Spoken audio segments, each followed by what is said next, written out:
Hi നമസ്കാരം. Hotel life ഒക്കെ നമ്മുടെ ചാനലിലേക്ക് എല്ലാവർക്കും സ്വാഗതം.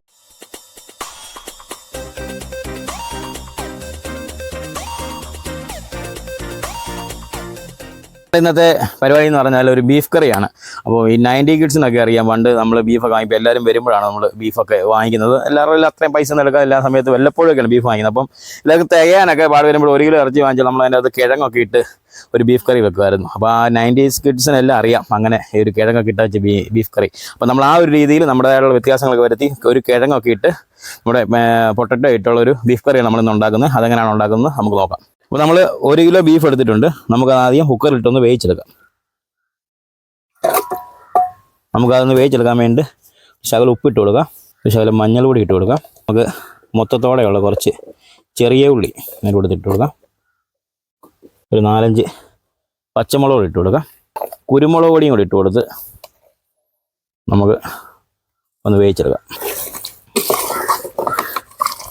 ശകലം വെള്ളം കൂടെ ഒഴിക്കാം. നമ്മൾ ഗ്രേവി ടൈപ്പാണ് ഉണ്ടാക്കുന്നത്. അതുകൊണ്ട് നമ്മൾ വെള്ളം ഒഴിച്ചാൽ, അല്ലെങ്കിൽ നമുക്ക് വെള്ളം ഒഴിക്കാതെ ഇറച്ചിയിലെ വെള്ളത്തിൽ തന്നെ അത് വേവിച്ചെടുക്കാമായിരുന്നു. നമുക്കിനി ഒന്ന് വേവിച്ചെടുക്കാം. അപ്പോൾ നമുക്കിനി നമ്മുടെ അടുത്ത പരിപാടി എന്ന് പറഞ്ഞാൽ ബാക്കി ഗ്രേവിക്കുള്ള ഐറ്റംസ് തയ്യാറാക്കുകയാണ്. നമ്മൾ സവാളയൊക്കെ ഒന്ന് വഴറ്റിയെടുക്കാം. നമുക്ക് ഉരുളി വെച്ച് കൊടുക്കാം. നമ്മുടെ ഉരുളിയൊക്കെ ചൂടായിട്ട് നമുക്ക് വെളിച്ചെണ്ണ ഒഴിച്ചു കൊടുക്കാം. നമ്മുടെ എണ്ണയൊക്കെ ചൂടായി വന്നിട്ടുണ്ട്. നമുക്ക് ഇതിലേക്ക് നമ്മൾ അരിഞ്ഞു വെച്ചിരിക്കുന്ന വെളുത്തുള്ളി ഇട്ട് കൊടുക്കാം. അതിൻ്റെ കൂടെ തന്നെ ഇഞ്ചിയുടെ ഇട്ട് കൊടുത്തൊന്ന് റോസ്റ്റ് ചെയ്തെടുക്കാം.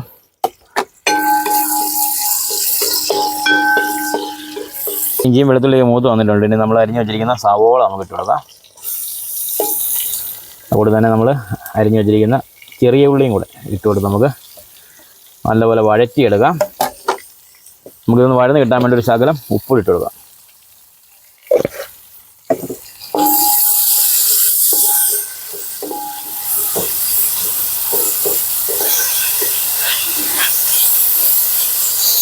സവോളയൊക്കെ നല്ലപോലെ വഴന്ന് വന്നിട്ടുണ്ട്. നമുക്കിനി നമ്മുടെ പൊടികളൊക്കെ ഒന്ന് ഇട്ട് കൊടുക്കാം. മഞ്ഞൾ പൊടി ഇട്ട് കൊടുക്കാം, മുളക് പൊടി ഇട്ട് കൊടുക്കാം. നല്ല എരിവുള്ള കറിയാണ്. സാധാരണ കിഴങ്ങൊക്കെ ഇട്ട് സാധാരണ ഉണ്ടാക്കുന്നത് എരിവില്ലാത്ത സ്റ്റൂ പോലത്തെ കറികളൊക്കെയാണല്ലോ. പക്ഷേ നമ്മുടെ ഈ 98 കിഡ്സ്, ഞാൻ പറഞ്ഞല്ലോ 98 കിഡ്സിന് അറിയാം നമ്മുടെ എല്ലാ ഇറച്ചിക്കറിക്കകത്തൊക്കെ നല്ലപോലെ കിഴങ്ങൊക്കെ ഇട്ട് അടിപൊളിയായിട്ടായിരിക്കും നമുക്ക് തരുന്നത്.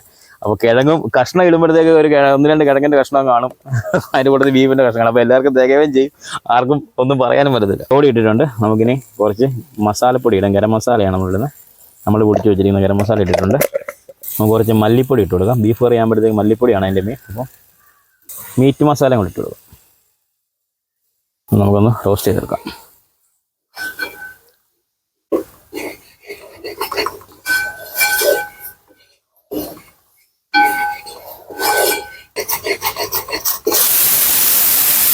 നമ്മുടെ ബീഫൊക്കെ ആദ്യത്തെ വിസിൽ അടിച്ചിട്ടുണ്ട്. നമുക്കൊരു 6-7 വിസിലോ അടിക്കണം, എന്നാലേ നമ്മുടെ ബീഫൊക്കെ വെന്ത് കിട്ടത്തുള്ളൂ. നമ്മുടെ മസാലയൊക്കെ മൂത്ത് വന്നിട്ടുണ്ട്. ഇനി നമ്മുടെ മെയിൻ ഐറ്റം നമ്മുടെ കിഴങ്ങ് നമുക്ക് ഇതിലേക്ക് ഇട്ട് കൊടുക്കാം. എന്നിട്ട് കിഴങ്ങ് ഒന്ന് റോസ്റ്റ് ചെയ്തിട്ട് കുറച്ച് വെള്ളം ഒഴിച്ച് നമുക്ക് കിഴങ്ങ് വേവിച്ചെടുക്കാം. നമ്മൾ മഴ സമയം ആയതുകൊണ്ടാണ് നമ്മൾ കുക്കറിൽ വെച്ച് വേവിക്കുന്നത്. അല്ലെങ്കിൽ നമ്മൾ പഴയ രീതി ചെയ്യുന്ന പോലെ നമ്മൾ വിറകടുപ്പൊക്കെ ഉണ്ടാക്കണം, വിറകടുപ്പിലൊക്കെ വെച്ച് വേവിച്ചെടുക്കണം എന്നൊക്കെ ആലോചിച്ചതാണ്. പക്ഷേ മഴ ആയതുകൊണ്ട് നടക്കുന്നില്ല. അതുകൊണ്ട് നമ്മൾ കുക്കറിലിട്ട് വേവിച്ച് പെട്ടെന്ന് ഉണ്ടാക്കിയെടുക്കുന്നത്. നമുക്ക് ഇനി ഒരു ദിവസം നമുക്ക് വിറകടുപ്പിലൊക്കെ വെച്ച് ഇത് നല്ല അടിപൊളിയായിട്ട് പഴയ രീതിയിൽ തന്നെ നമുക്ക് ഉണ്ടാക്കിയെടുക്കാം. അപ്പോൾ മഴയൊക്കെ ഒന്ന് മാറി വരട്ടെ. അപ്പോൾ നമ്മുടെ മസാലയൊക്കെ മൂത്ത് കിഴങ്ങിലൊക്കെ അത്യാവശ്യം മസാലയൊക്കെ പിടിച്ചിട്ടുണ്ടെങ്കിൽ നമുക്ക് കുറച്ച് വെള്ളം ഒഴിച്ച് കൊടുത്ത് മസാല ഈ കിഴങ്ങൊക്കെ ഒന്ന് വേവിച്ച് കൊടുക്കാം. നമ്മുടെ ഗ്രേവി ടൈപ്പാണ്, നമ്മൾ കറിയാണ് ഉണ്ടാക്കുന്നത്. അതുകൊണ്ട് നമുക്ക് ആവശ്യത്തിന് വെള്ളം ഒഴിച്ച് കൊടുക്കാം. അതുപോലെ തന്നെ ബീഫ് വെന്ത് വരുമ്പോൾ അതിൻ്റെ അകത്തും കുറച്ച് വെള്ളം കാണും, അതിനകത്ത് കുറച്ച് ഗ്രേവി കാണും. അപ്പോൾ അതും മിക്സ് ചെയ്ത് വരുമ്പോഴത്തേക്ക് നമുക്ക് നല്ല കറി പരുവത്തിൽ തന്നെ കിട്ടും. അപ്പോൾ ഈ മസാലയ്ക്കകത്ത് കിടന്ന് കിഴങ്ങ് വെന്ത് കഴിയുമ്പോഴത്തേക്ക് കിഴങ്ങിൽ ആ മസാലയൊക്കെ പിടിച്ച് കഴിയുമ്പോഴത്തേക്ക് ഒരു പ്രത്യേക ടേസ്റ്റാണ്. അത് തന്നെ നമ്മൾ വീണ്ടും ബീഫ് ഇട്ടൊരു 10-15 മിനിറ്റ് കൂടെ വേവിച്ച് കഴിയുമ്പോഴത്തേക്ക് കിഴങ്ങും ബീഫും എല്ലാം ഒരുപോലെ ഇരിക്കും, അടിപൊളിയായിരിക്കും. അപ്പോൾ നമുക്ക് ഇത് ജസ്റ്റ് ഒന്ന് അടച്ച് വെച്ച് വേവിച്ചെടുക്കാം. കിഴങ്ങ് വേകാൻ ഇച്ചിരി സമയം എടുക്കും. അന്നേരത്തേക്ക് നമ്മുടെ ബീഫും വെന്ത് കിട്ടും.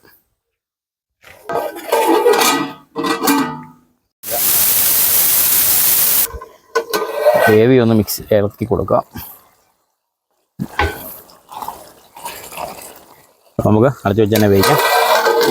ബീഫ് ഒരു 7-8 വിസിലോടെ അടിച്ചിട്ടുണ്ട്. നമുക്ക് ബീഫിൽ തീ ഓഫ് ചെയ്യാം. അതിൻ്റെ എയർ പോകുന്ന ഒരു 10-15 മിനിറ്റ് നമുക്ക് വെക്കാൻ. നേരത്തേക്ക് നമ്മുടെ ഗ്രേവിയൊക്കെ സെറ്റായി വരും. ഗ്രേവിയൊക്കെ നല്ല തിള വന്നിട്ടുണ്ട്. കിഴങ്ങ് വെന്തോന്ന് ജസ്റ്റ് നമുക്ക് നോക്കാം. ഏകദേശം ഒരു 3/4 വേവോളമായിട്ടുണ്ട്.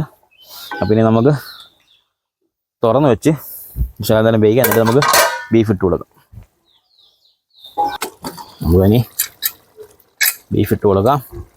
ബീഫിൽ നമ്മൾ വെള്ളം ഒഴിച്ചാണ് വേവിച്ചത്, അതുകൊണ്ട് അത്യാവശ്യം ഗ്രേവിയുണ്ട്. അതുകൂടെ ആയി കഴിയുമ്പോൾ നമുക്ക് നല്ല അടിപൊളി ഗ്രേവിയുള്ള ഒരു ബീഫ് കറി ആയി കിട്ടിക്കോളും. നമ്മൾ ഇട്ട ഉള്ളിയൊക്കെ നല്ലപോലെ വെന്ത് ഉടഞ്ഞ് വന്നിട്ടുണ്ട്. അത് ഇതിൻ്റെ അകത്ത് മിക്സായി കഴിയുമ്പോഴത്തേക്ക് നമ്മുടെ മസാലയിലൊക്കെ മിക്സായി കഴിയുമ്പോഴത്തേക്ക് ഒരു പ്രത്യേക ടേസ്റ്റ് ആയിരിക്കും ആ ഉള്ളിക്ക് തന്നെ.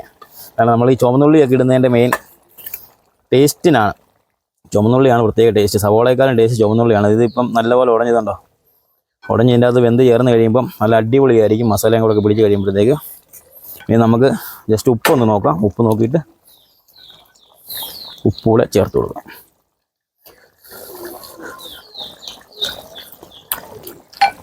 ഉപ്പ് കുറവാണ്, നമുക്ക് ശകലം ഉപ്പൂടെ ചേർത്ത് കൊടുക്കാം. നമ്മൾ കുരുമുളക് പൊടി ചേർത്തിട്ടില്ലായിരുന്നു. നമുക്കിനി ബീഫ് വേകാൻ നേരത്ത് മാത്രം നമ്മൾ ചേർത്തുള്ളൂ, നമ്മൾ ഗ്രേവിക്കൊന്നും ചേർത്തില്ല. നമുക്ക് ഇനി കുറച്ച് കുരുമുളക് പൊടി കൂടെ ചേർത്ത് കൊടുക്കാം.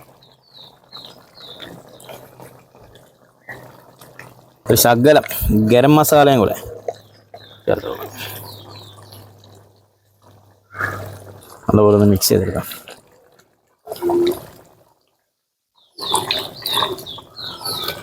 കുറച്ച് കറിവേപ്പിലയും കൂടെ ഇട്ട് കൊടുത്തേക്കാം.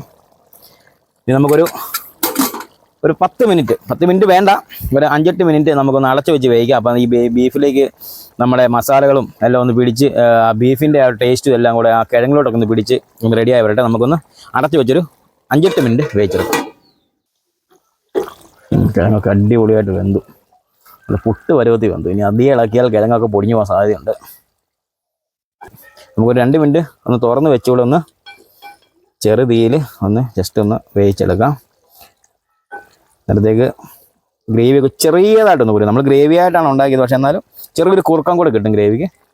അപ്പോൾ നമുക്ക് ഒരു 2-3 മിനിറ്റ് ഒന്ന് തുറന്ന് വെച്ചൂടെ ഒന്ന് വേവിച്ചിട്ട് തീ ഓഫ് ചെയ്യും. നല്ല അടിപൊളി മണമാണ് നമുക്ക് വരുന്നത്.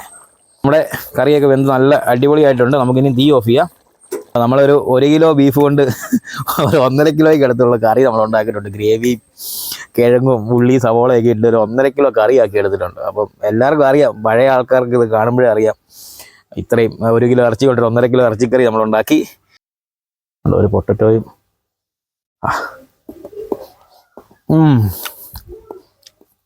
ചൂടാണ്, പക്ഷേ അടിപൊളി ടേസ്റ്റ്. മസാല എല്ലാം പിടിച്ച് നല്ല സൂപ്പറായിട്ടുണ്ട്. അപ്പോൾ ഒരു കഷ്ണം ബീഫോടെ വരയിടാം. കുക്കറിൽ ഇട്ടുകൊണ്ട് ബീഫ് നല്ലപോലെ വെന്ത് വന്നിട്ടുണ്ട്. ബീഫിലും നല്ല മസാലയൊക്കെ പിടിച്ച് നല്ല അടിപൊളിയായി വന്നിട്ടുണ്ട്. അപ്പം എല്ലാവരും ഇതുപോലെ ട്രൈ ചെയ്ത് നോക്കുക. ട്രൈ ചെയ്ത് നോക്കിയിട്ട് അഭിപ്രായങ്ങൾ ഞങ്ങൾ അറിയിക്കുക. ഞങ്ങളുടെ വീഡിയോസ് ഇഷ്ടപ്പെട്ടാൽ ഞങ്ങളുടെ ചാനൽ സബ്സ്ക്രൈബ് ചെയ്യുക, ലൈക്ക് ചെയ്യുക, ഷെയർ ചെയ്യുക. താങ്ക്